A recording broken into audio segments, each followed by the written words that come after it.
আসসালামু আলাইকুম ওয়া রাহমাতুল্লাহ। ইন্নাল হামদালিল্লাহ ওয়াসসালাতু ওয়াসসালামু আলা রাসূলিল্লাহ ওয়া আলা আলিহি ওয়া আসহাবিহি আজমাইন। আম্মা বা'দু ফাআউযু বিল্লাহি মিনাশ শাইতানির রাজীম। বিসমিল্লাহির রহমানির রহিম। ইয়া আইয়ুহাল্লাযীনা আমানু আতিউল্লাহ ওয়া আতিউর রাসূল ওয়া উলিল আমরি মিনকুম ইলা আখিরিল আয়াহ। আলহামদুলিল্লাহ, সমস্ত প্রশংসা আল্লাহ রাব্বুল আলামিনের দরবারে, যে আবারও আপনাদের মাঝে আরেকটি গুরুত্বপূর্ণ বিষয় নিয়ে আলোচনা করার জন্য আল্লাহ তাআলা তৌফিক দিয়েছেন। প্রিয় দর্শক ও শ্রোতা, আজকের গুরুত্বপূর্ণ আলোচনার বিষয়বস্তু হচ্ছে, হাদিসে কি ইমাম মাহমুদকে ফিতনাবাজ বলা হয়েছে?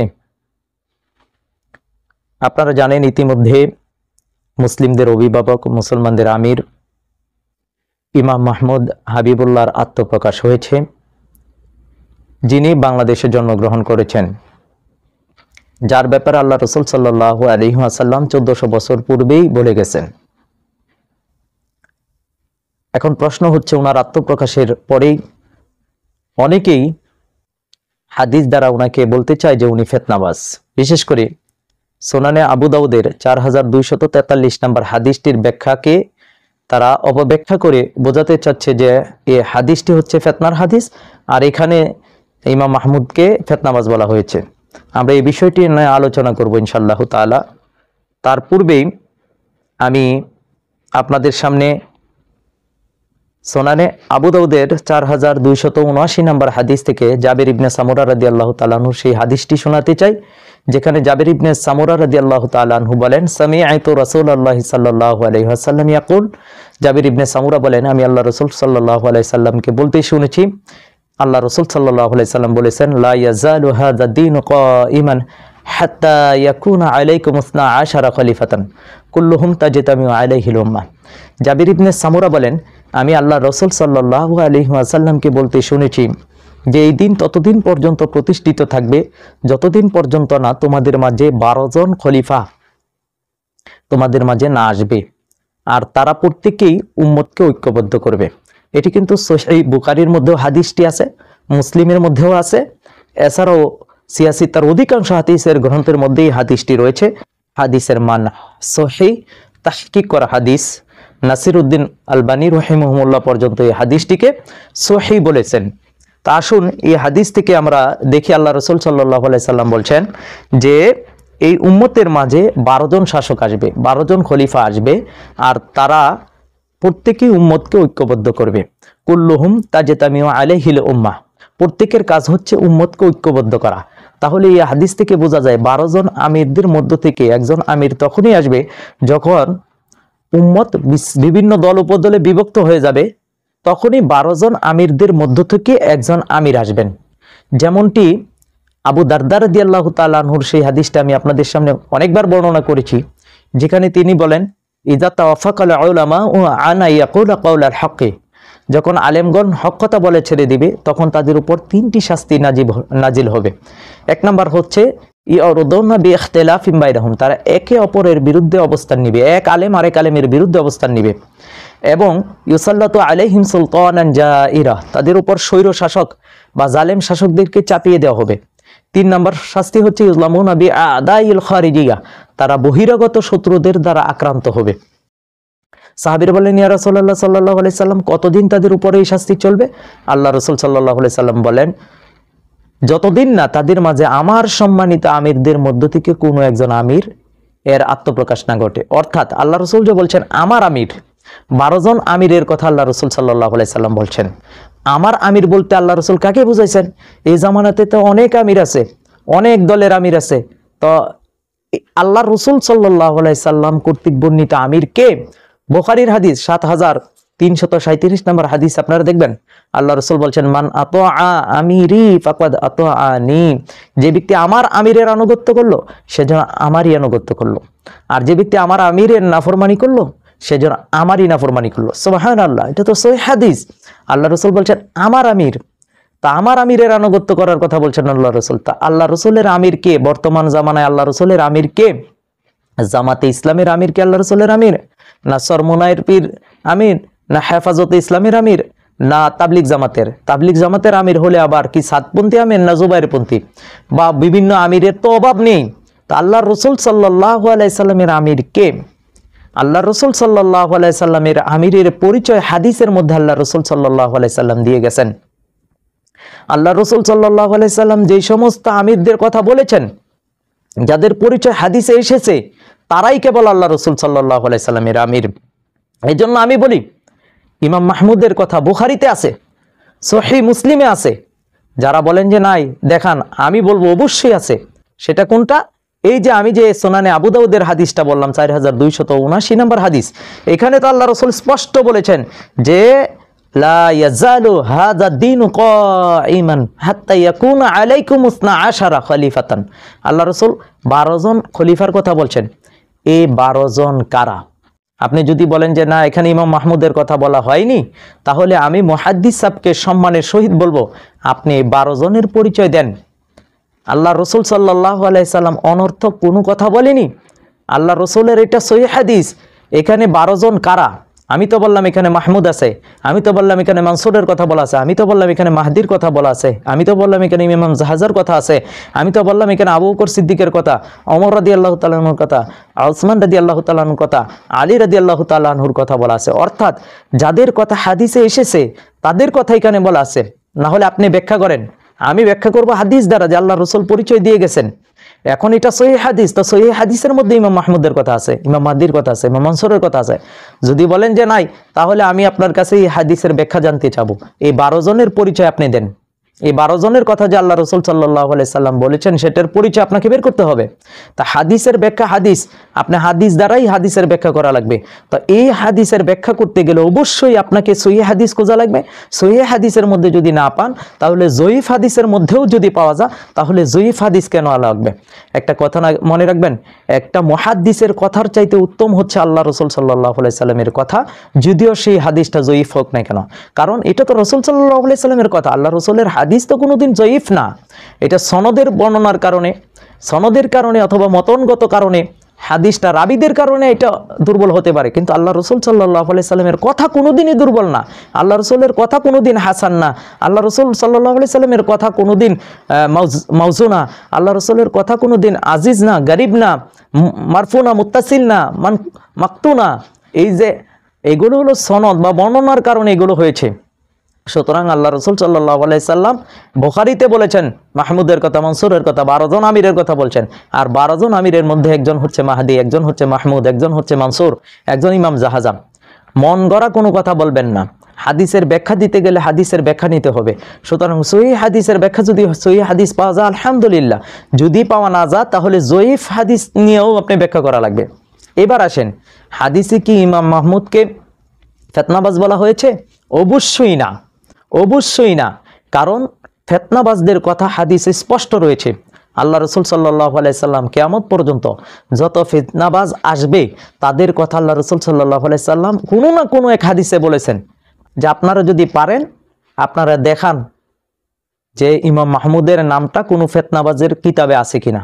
ইমাম মাহমুদ যে ফিতনাবাজ, একটা জয়ীফ হাদিসই দেখান অথবা একটা মাউজু হাদিস দেখান যে ইমাম মাহমুদকে হাদিসে ফিতনাবাজ বলা হয়েছে। না, ইমাম মাহমুদকে মুসলমানদের আমির বলা হয়েছে, গজওয়াতুল হিন্দের আমির বলা হয়েছে।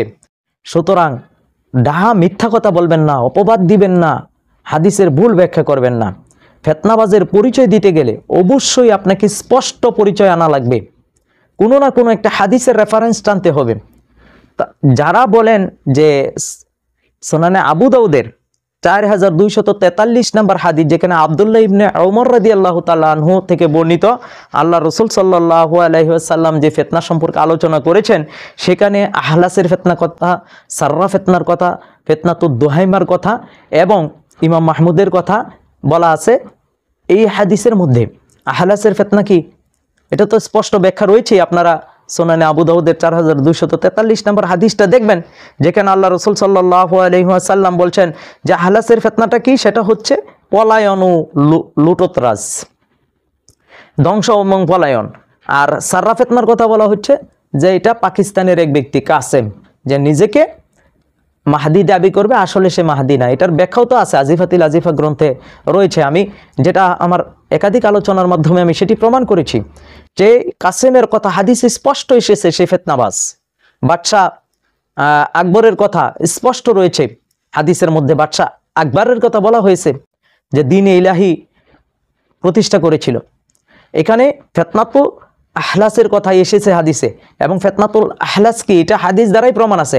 ফিতনাতুল সাররা কি, কার দ্বারা সেই ফিতনা হবে সেটাও হাদিসে পরিচয় এসেছে। ফিতনাতুল দুহাইমিয়া কি, সেটা হচ্ছে পথভ্রষ্ট মিথ্যাবাদী আলেমদের কথা বলা হয়েছে যে ফিতনাতুল দুহাইমিয়া। আর এই হাদিসের মধ্যেই বলা হচ্ছে সুম্মা ইয়াস্তালিহুন নাসু আলা রাজুলিন কাওয়ারিকিন আলা দিলা, বলা হচ্ছে যে অতঃপর মানুষ এমন এক ব্যক্তির উপর ঐক্যবদ্ধ হবে, ক্ষমতা হস্তান্তরের ক্ষেত্রে এমন একজন ব্যক্তির উপর ঐক্যবদ্ধ হবে। শারীরিক দুর্বলতা বোঝাইছে এখানে, জ্ঞানগত দুর্বলতার কথা এখানে বলা হয়নি। যারা এখানে মোল্লা আলী কারি রহমতুল্লাহর কথাকে টেনে আনেন যে মোল্লা আলী কারি রহমতুল্লাহ এখানে অযোগ্য নেতৃত্বের কথা বলেছেন, এটা মোল্লা আলী কারি রহমতুল্লাহি আলাইহির একটা ব্যাখ্যা, হাদিসের ব্যাখ্যা আমি হাদিস থেকে নিব। আল্লাহ রসুল সাল্লাল্লাহু আলাইহি সাল্লাম এই হাদিসের ব্যাখ্যা কি বলেছেন, আল্লাহ রসুল সাল্লাল্লাহু আলাইহি সাল্লাম ঠিক এই হাদিসের ব্যাখ্যা কি বলেছেন সেটা আপনি সুনানে আবু দাউদের যে হাদিসটি আমি বললাম 4279 নম্বর হাদিস, আল্লাহ রসুল সাল্লাল্লাহু আলাইহি সাল্লাম বলছেন খলিফা যারা কুল্লুহুম তাজতামিউ আলাইহিল উম্মাহ, উম্মতদের ঐক্যবদ্ধ করবে। তা সুম্মা ইয়াস্তালিহুন নাসু আলা রাজুলিন কাওয়ারিকিন আলা দিলা, যে মানুষ একজন ব্যক্তির উপর ঐক্যবদ্ধ হবে, নেতৃত্বের ব্যাপারে একমত হবে। তা আল্লাহ রসুল তো আরেক হাদিসে বলছেন লা তাজতামিউ উম্মতি আলা দালালা, আমার উম্মত ভ্রষ্টতার উপর একমত ঐক্যবদ্ধ হবে না। তা আল্লাহ রসুল তো হাদিসেই বলছেন যে আমার উম্মত গুমরাহির উপর ভ্রষ্টতার উপর ঐক্যবদ্ধ হবে না। আর এখানে বলা হচ্ছে যে মানুষ ঐক্যবদ্ধ হবে, তাহলে অবশ্যই এটা গুমরাহি ব্যক্তি না, অবশ্যই তিনি একজন ভালো ব্যক্তি। হ্যাঁ, এই ফিতনা চলাকালীন সময় একজন ব্যক্তির কাছে মানুষ ঐক্যবদ্ধ হবে, যিনি হচ্ছে ইমাম মাহমুদ। ফিতনাতুল আহলাস চলতেছে, ফিতনাতুল সাররা চলতেছে, বলা হচ্ছে আপনি বাঘ দেখেন, প্রথমে ফিতনাতুল আহলাসের কথা আসছে, এটার পরে ফিতনাতুল সাররার কথা আসছে, এরপরে এমন এক ব্যক্তির কথা বলা হচ্ছে যে যিনি কোমরের উপরে পাজরের হাড় সদৃশ, অর্থাৎ শারীরিকভাবে যিনি দুর্বল। অপর হাদিসে তো ইমাম মাহমুদ যে দুর্বল, শারীরিকভাবে দুর্বল, সেটি তো স্পষ্ট করে দিচ্ছেন আল্লাহ রসুল, বলছেন ইয়াকুনু ইউরাউ দাঈফান জিসমান, তিনি শারীরিকভাবে দেখতে দুর্বল মনে হবে। কলিলুল কুওয়াতি বাইনাল কাশহি আলাল ওয়ারিকি, সুবহানাল্লাহ, অস্পষ্ট না, এটা স্পষ্ট। এক হাদিসকে আরেক হাদিস দ্বারা ব্যাখ্যা করা হয়েছে, ভুল ব্যাখ্যা করার কোনো সুযোগ হইতে নাই, অপব্যাখ্যা করার কোনো সুযোগ হইতে নাই। এই হাদিসের ব্যাখ্যাই বলা হয়েছে আপনার আবু দাউদের, বুখারী, মুসলিমের মধ্যে বলা হচ্ছে লা তাজতামিউ উম্মতি আলা দালালা, আমার উম্মত ঐক্যবদ্ধ হবে না ভ্রষ্টতার উপরে। তো যারা বলেন যে এখানে আপনার কি করা হয়েছে, এখানে ফিতনাবাজের কথা বলা হয়েছে, না, এটা হাদিসের সঠিক ব্যাখ্যা নয়। মোল্লা আলী কারি রহমতুল্লাহ অবশ্যই একদম উচ্চ স্তরের মুহাদ্দিস, তিনার সব কথাই যে সঠিক হবে তা তো না, তিনার ব্যাখ্যা এটা ওনার নিজস্ব একটা ব্যাখ্যা। তো আমি মোল্লা আলী কারি রহমতুল্লাহর ব্যাখ্যা নিব না আল্লাহ রসুল সাল্লাল্লাহু আলাইহি সাল্লামের ব্যাখ্যা নিব? আল্লাহ রসুল তো এই হাদিসের ব্যাখ্যা অন্য হাদিসে করেছেন, এবং অন্য হাদিসের মধ্যে স্পষ্ট এসেছে যে আমার উম্মত ভ্রষ্টতার উপর ঐক্যবদ্ধ হবে না। তার শারীরিক দুর্বলতা বুঝাইতে গেছেন, আর এটা মোল্লা আলী কারি রহমতুল্লাহ যেহেতু দেখে নাই ওনাকে, এটা এই জামানায় এসেছে, আর মোল্লা আলী কারি রহমতুল্লাহ কয়েকশো বছর আগে এটার ব্যাখ্যা করেছেন, উনি ওনার গবেষণা থেকে, ওনার ইলম থেকে উনি সেটা ব্যাখ্যা করেছেন। আবার অনেকে বলে যে এই হাদিসটাই হচ্ছে ফিতনার হাদিস। তো এই ফিতনার হাদিসের ভিতরেই আপনার কথা বলতে গিয়ে বলে যে এখানে যে ফিতনাবাজের কথাই বলা হয়েছে, না, এটাও সঠিক নয়। এখানে ফিতনার সময়ের কথা বলা হয়েছে, এই ফিতনার সময় আহলাসের ফিতনা চলবে, এরপরে সাররা ফিতনা চলবে, এরপরে একজন মানুষ এর উপর ঐক্যবদ্ধ হবে, যিনি হবে কোমরের উপরে পাজরের হাড় সদৃশ। তাহলে এটা হচ্ছে ইমাম মাহমুদ, উনি আবার ফিতনাবাজ নয়। এরপরে বলছে যে ফিতনাতুদ দুহাইমিয়া, ফিতনাতুদ দুহাইমিয়াটা কি? অন্ধকারাচ্ছন্ন ফিতনা, মানে আলেমদের ফিতনা, আপনার পথভ্রষ্ট আলেম, মিথ্যাবাদী আলেম, যারা কিনা উলামায়ে সু, যারা দরবারি আলেম, তাদের কথা বলা হয়েছে যে তারা ফিতনা করবে। অর্থাৎ ইমাম মাহমুদের বিরোধিতা বেশিরভাগ দুনিয়ালুবী আলেমরাই করতেছেন। এরপরে বলা হচ্ছে যে কি করবে, আপনার দুইটা শিবিরে বিভক্ত হয়ে যাবে মানুষ, সকালবেলা ইমানদার থাকবে, বিকালবেলা বেঈমান, বিকালবেলা ইমানদার, সকালবেলা ইমান। এটা বর্তমান চলতেছে এবং সামনে আরও চলবে, কারণ আজকে মানুষ দ্বিধাদ্বন্দ্বের মধ্যে পড়ে গেছে, কার কথা সঠিক কার কথা বেঠিক।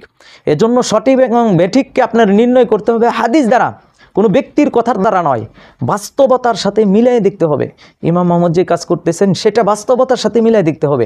আসলে কি তিনি ফেতনাবাজ? আসলে কি তিনি ফেতনার কোনো কাজ করতেছেন? কারণ একজন ফেতনাবাজ কখনো দিন কায়েমের কাজ করতে পারে না ভাই। একজন ফেতনাবাজ কোনোদিনই দিন কায়েমের কথা বলে না। অনেকে কাদিয়ানির সাথে ইমাম মাহমুদকে তুলনা করতে চায় না, আউযুবিল্লাহ। কাদিয়ানি কি করেছেন? কাদিয়ানি সারাটা জীবন জিহাদ ফি সাবিলিল্লাহর বিরোধিতা করেছেন, জিহাদকে বিকৃতভাবে উপস্থাপন করেছেন, ইহুদি খ্রিস্টানদের মিশন বাস্তবায়ন করেছেন। আর ইমাম মাহমুদ জিহাদ ফি সাবিলিল্লাহকে, দিন কায়েমকে প্রতিষ্ঠা করার জন্য 4 বার জেল খেটেছেন। দিন কায়েমের জন্য তিনি এত ত্যাগ স্বীকার করতেছেন। তো ওনার সাথে আপনি কাদিয়ানিকে কীভাবে মেলাবেন?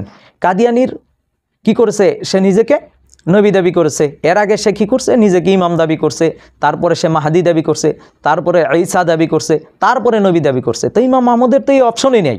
কারণ আমরা যারা প্রচার করি যে ইমাম মাহমুদ ভারতবর্ষ বিজয় করার পরে তিনি কাবার দিকে রওনা হবেন, কেন? মাহদির কাছে বায়াত নেওয়ার জন্য।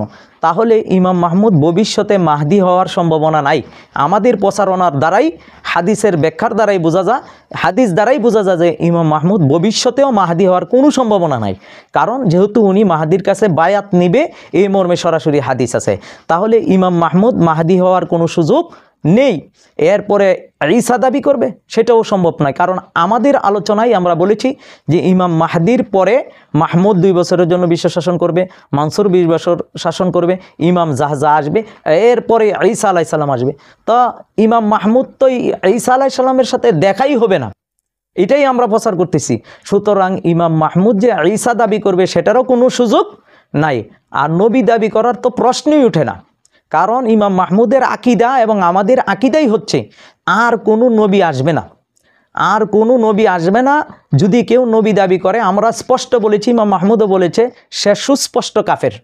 তো ইমাম মাহমুদ নবী দাবি করার তো কোনো প্রশ্নই আসে না। কারণ আমরা স্পষ্ট বলতেছি যে মুহাম্মদ সাল্লাল্লাহু আলাইহি সাল্লাম শেষ নবী, এরপরে আর কোনো নবী আসবে না। হির দরজা ওহী শারঈ বন্ধ হয়ে গেছে, আর ওহীও আসবে না। সুতরাং মিথ্যা অপবাদ দিয়েও ইমাম মাহমুদকে ভণ্ড, প্রতারক, ফেতনাবাজ প্রমাণ করা যাবে না। মানুষকে যতই ভুল ব্যাখ্যা দেওয়া হোক না কেন, মানুষ সত্য বুঝে। সুতরাং ফেতনাবাজের কথা, ইমাম মাহমুদকে যারা ফেতনাবাজ বলতে চান, আপনারা অবশ্যই ফেতনাবাজের নামের তালিকা ইমাম মাহমুদকে দেখাতে হবে। কারণ হুযায়ফা ইবনে ইয়ামান 300 ফেতনাবাজের নাম বলেছেন। অনেক বিজ্ঞ উলামায়ে কেরাম এই ফেতনাবাজদের অনেকের নাম হাদিস থেকে পেয়েছেন, আমরাও পেয়েছি আলহামদুলিল্লাহ। কিন্তু সেই ফেতনাবাজের মধ্যে ইমাম মাহমুদের নাম কি আছে? নাই। বরঞ্চ এসেছে ওনার দ্বারা মুসলিম উম্মাহ ঐক্যবদ্ধ হবে, যেটা যেমনটি বুখারীতে এসেছে, কুল্লুহুম ইয়াজতামিউ আলাইহিল উম্মাহ। ইমাম মাহমুদও কুল্লুহুম ইয়াজতামিউ আলাইহিল উম্মাহ, উম্মতকে ঐক্যবদ্ধ করছেন। ওনার কাছে সকল ঘরানার মানুষ, সকল দল থেকে ইমাম মাহমুদের কাছে এসে ঐক্যবদ্ধ হচ্ছেন। কারণ তিনি মুজাদ্দিদ, আর তিনি সংস্কার করতেছেন। মায়ুজাদ্দিদুল্লাহ দীনহা, যিনি দিনকে সংস্কার করতেছেন। তো ইমাম মাহমুদ সংস্কার করতেছেন, তার কাজগুলো দেখেন। একজন বন্ড বা প্রতারকের কাজ কোনোদিনই দিন কায়েম নয়। একজন বন্ড বা প্রতারকের কাজ কোনোদিনই তাজদীদ করা নয়, সংস্কার করা নয়। বিদআতকে দূর করে কুরআন সুন্নাহ ভিত্তিক সমাজ রাষ্ট্র বিশ্ব পরিচালনার জন্য কাজ করা ফেতনাবাজের কাজ না।